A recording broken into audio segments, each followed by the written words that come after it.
battle. Back to the Bible. Jika kita tidak percaya kepada kebenaran Tuhan yang menyelamatkan manusia, berarti kita percaya kepada dusta iblis yang menipu, menyesatkan, dan membawa kepada kebinasaan yang kekal. Tidak boleh bercerai. Jika kita ingin memahami firman Tuhan, janganlah hanya dari satu ayat saja, tetapi ada ayat-ayat dalam firman Tuhan yang lainnya yang memperlengkapi kebenarannya, menjelaskan tentang apa yang mau kita bahas atau apa yang tidak kita pahami. Ini tentang perkawinan. Tidak boleh bercerai dalam perkawinan Kristen. Ayatnya terambil dari Matius 19 ayat 1 sampai 12. Cerdaslah dalam beriman dan temukan kebenarannya. Yang pertama, ayat ketiga, datanglah orang-orang Farisi kepada Yesus untuk mencobai dia. Mereka bertanya, apakah diperbolehkan orang menceraikan istrinya dengan alasan apa saja?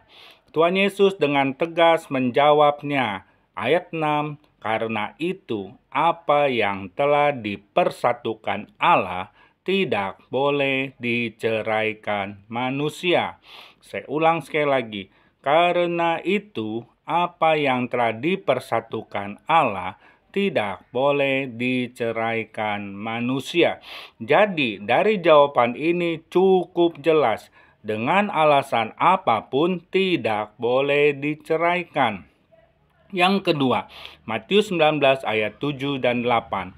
Ayat 7, kata mereka kepadanya, jika demikian, apakah sebabnya Musa memerintahkan untuk memberikan surat cerai jika orang menceraikan istrinya? Ayat 8, kata Yesus kepada mereka, karena ketegaran hatimu, Musa mengizinkan kamu menceraikan istrimu, tetapi sejak semula tidaklah demikian. Ya sebenarnya memang dari semula tidak boleh menceraikan istrinya, tetapi karena ketegaran hati mereka, Musa mengizinkan untuk memberikan surat cerai. Itulah latar belakangnya. Yang ketiga, Matius 19 ayat yang ke-9. Tetapi aku berkata kepadamu, barang siapa menceraikan istrinya, kecuali karena zina, lalu kawin dengan perempuan lain, ia berbuat zina. Ayat ini sebenarnya sudah jelas. Barang siapa menceraikan istrinya, lalu kawin dengan perempuan lain, ia berbuat zina. Artinya, jika suami mau menceraikan istrinya, boleh, tetapi tidak boleh kawin lagi dengan perempuan lain. Kalau dia kawin lagi dengan perempuan lain, itu artinya zina. Hal lain dalam 1 Korintus 7 ayat yang ke-11. Jika bercerai tetapi harus tetap hidup tanpa suami, artinya tidak boleh kawin lagi. Dan jikalau ia bercerai, ia harus tetap hidup tanpa suami, ini untuk istri, atau berdamai dengan suaminya. Dan seorang suami tidak boleh menceraikan istrinya. Alkitab dengan sangat jelas tidak boleh berarti dilarang oleh Tuhan. Roma 7 ayat 2 dan 3. Ayat 2, sebab seorang istri terikat oleh hukum kepada suaminya selama suaminya itu hidup. Akan tetapi apabila suaminya itu mati, bebaslah ia dari hukum yang mengikatnya kepada suaminya itu. Ayat ketiga, jadi selama suaminya hidup, ia dianggap berzina kalau ia menjadi istri laki-laki lain. Tetapi jika suaminya telah mati, ia bebas dari hukum, sehingga ia bukanlah berzina karena ia menjadi istri laki-laki lain. Suami atau istri terikat dalam hukum selama mereka masih hidup. Jika sudah mati, barulah bebas dari ikatan pernikahan. Yang keempat, kata kecuali karena zina harus dipahami.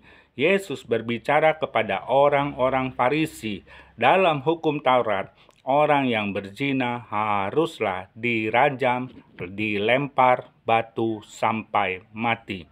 Jadi, jika orang yang berzina sudah dihukum lempar batu sampai mati, barulah boleh kawin lagi.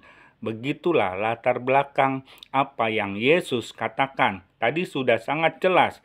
Walaupun si suami menceraikan istrinya dan dia kawin lagi, itu namanya zina.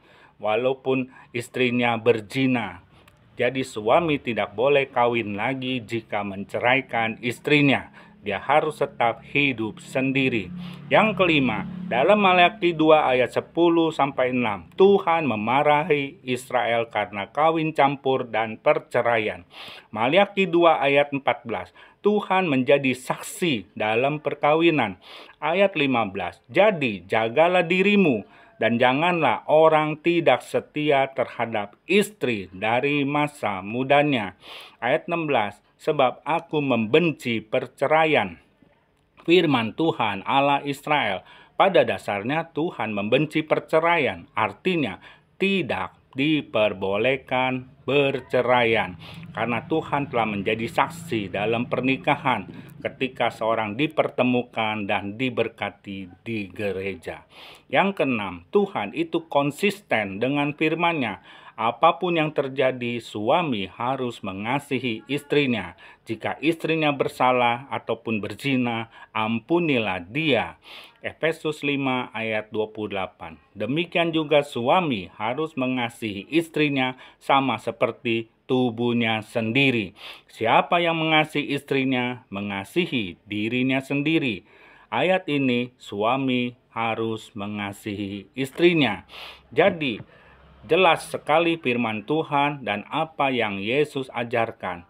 Pernikahan hanya boleh bercerai ketika maut yang memisahkannya, dan seseorang boleh kawin lagi jika sudah meninggal suami atau istrinya. Inilah yang benar. Inilah kebenaran yang berasal dari Tuhan.